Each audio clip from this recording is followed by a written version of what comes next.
Welcome to a Gateways for Seniors program, from boomer to caregiver. Today we'll be talking about a new challenge for baby boomer workers. And that's becoming caregivers for elderly parents and relatives. For many of the boomer generation, the kids are finally gone, but most choose or need to continue working. The needs of aging parents, however, are placing a strain on them to become an increasingly active caregiver for mom or dad. So successfully balancing the demands of work and the need to care for our seniors, that's the topic of this audio series. In this first program, we will learn more about the difficult challenges boomer workers face and share some ideas that can help you balance the load. Our program guest today is Sharon Stevens, Director of Gateways for Seniors, a program of Gateways Community Services located in Nashua, New Hampshire. Hi, Sharon. Tell us a little bit about Gateways for Seniors. Gateways for Seniors is a personal care service that is done in a home or assisted living facility for seniors or for chronically ill adults. And it takes care of their daily living needs, transportation, and sometimes just some companionship. That's great. Now, I know that the Gateways for Seniors program was started because you saw a real need in the community. Tell us a little bit about that, too. Well, there's a lot of seniors that are in their home and want to remain in their home. In fact, most people like to age at home. That's their preferred place. They don't want to go into nursing homes or places that are unfamiliar. So how do you get the care that you need in your home? We train folks to go in your home. We call them personal care service providers, and they help you with your housework, or they do your housework for you, help you with your meals, help you get to doctor's appointments or get your hair done, anything that you need done so that you can stay in your home and be assisted to stay independent for as long as possible. Well, I know that's something that probably most families really want to achieve. But what's the first thing that a boomer worker like this who's faced with increasing caregiving needs should do? I mean, I imagine many of them are asking, well, that sounds great, but how do I get started? Boy, that's really the question I probably get asked the most. The most phone calls come in about, what do I do? Where do I start? I'm not surprised. Well, if you're a baby boomer and you think you can avoid caregiving, you really can't. Rosalind Carter said, there are 4 kinds of people in the world: those who have been caregivers, those who are caregivers, those who will be caregivers, and those who need caregiving. So no matter how you look at it, you're not going to avoid this. Boomers are truly called the sandwich generation for a reason. They're trying to work and keep money flowing for them, and sometimes for grandchildren, and sometimes for elders too. So they really need to work and need to balance their life. Some really astounding statistics are that in 2010, 54% of the workforce are caregivers. That's astonishing to me. That's incredible. I mean, I don't think anyone probably knew that was the case. I certainly didn't. Really? And 17% actually quit their jobs to take care of a aging parent or loved one. 15% reduced their hours to try to balance caregiving as well as work at the same time. And it cost companies $33 billion a year. So there's got to be an easier way, wouldn't you think? You would think, and of course, as our society continues to age, I would imagine this is going to become an increasing problem, certainly for our boomer workers, but I would think also for their employers. That's right. People are very creative. They want to work, so they do kind of an informal way of arranging their work and adjusting their work, such as leaving early or coming in late or having a long lunch hour, doing something to try to look like they're working and still take care of their loved ones. And that can be a nice thing to do, but what happens is it puts the burdens on the other workers. And supervisors may pick up on this because other workers are complaining. So they can't make it informal. There reaches a time when they need to talk to their HR manager and their supervisor about their needs and what's going on with them. Well, I understand that, but is it realistic to expect our employer to adapt to our needs? I mean, I would hope so, but in the real world, is it realistic? Well, and if you recall, and if you have children, you remember that daycare for children was a big problem, and workers and employers found ways around that, including having daycare centers right in companies. So we're not talking about that certainly, but there. If you're a good worker, and good workers are important now, as they've always been, it's important to make the stress level go down and keep the person working and their mind at work at all times. So as the caregiving escalates and you need to talk to your employer and your HR person, you need to have the plan in place when you talk to them.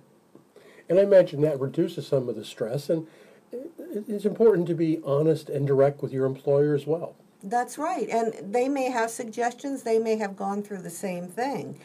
There's employee assistance programs, they're affectionately called EAPs. They can be helpful in both coaching you, helping you with maybe the stress and the mental health conditions that go around stress. They can also give you some resources that may help you. But it's really odd. You know what the first thing is that they're going to say? Tell me. Take care of yourself. And when you're a caregiver, you can't imagine how you're going to do that, to take care of yourself. But when you think about it, if you don't take care of yourself, you may be out of work, and then who's going to take care of everything? You know, that's such a good point. Now, you mentioned EAP as a resource. Maybe tell us a little bit about what are some of the other choices, and what's the best way for someone to learn about the options and the resources in their community? Sure. Well, first of all, the easiest thing you could possibly do is hire a personal care service worker. If you did hire one of our workers, for instance, for $19 an hour, our account manager will go out, set up a plan. All the burden is off of you. All you have to do is direct. But not all of us have that luxury, so we have to go to other resources. Some of the resources beside the EAP could be an adult day center, where you could put your loved one in the care of adult day.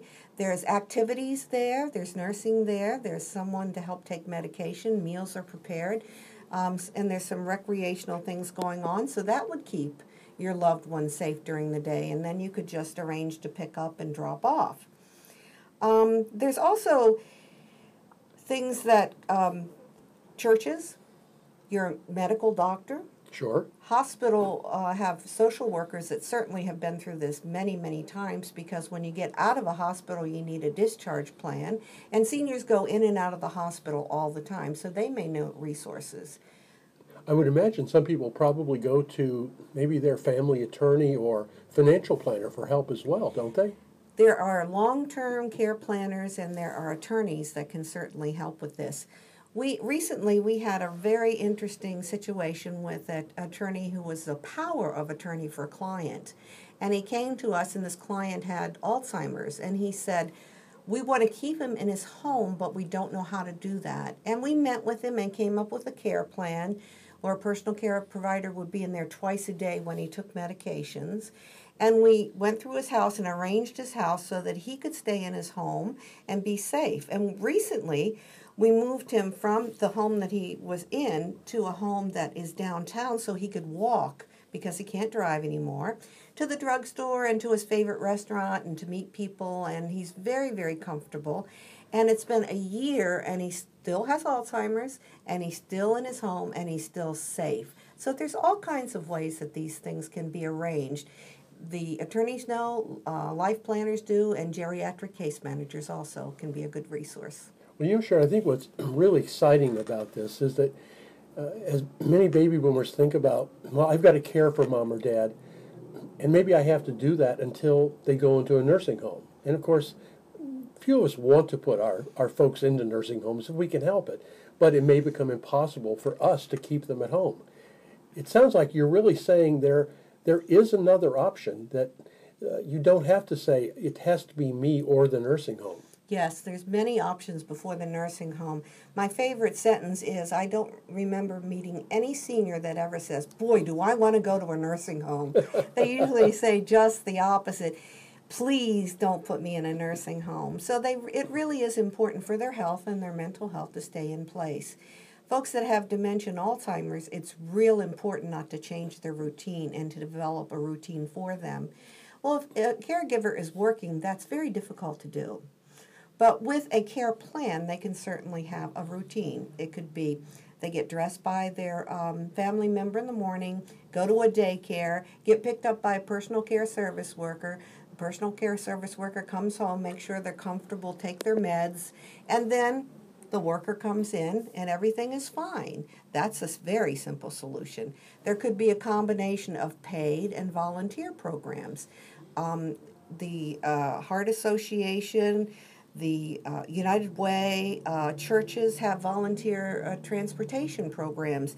In the Seacoast, there's TASC, T-A-S-C, Transportation Assistant for Seacoast Citizens. So that's another way, and Caregivers is a volunteer program where they could get transportation back and forth to hospitals or medical appointments, so a worker wouldn't have to interrupt their day or take a half a day off to do it. Sharon, that's fantastic. We're just about running out of time, but thank you so much for everything you've told us, and especially about Gateways for Seniors.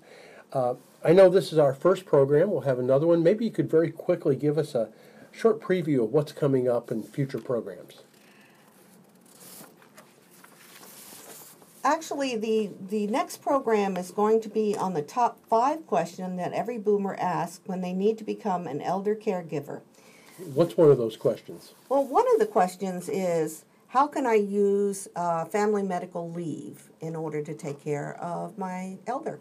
My favorite, by the way, would be, how do I tell Dad he has to stop driving? That's a favorite too, yes, certainly. Well, we'll look forward to the next one. And thank you again, Sharon Stevens, for joining us from Gateways for Seniors. And to all of you who are listening, thank you for being with us, and we hope you'll enjoy this program and the upcoming ones as well.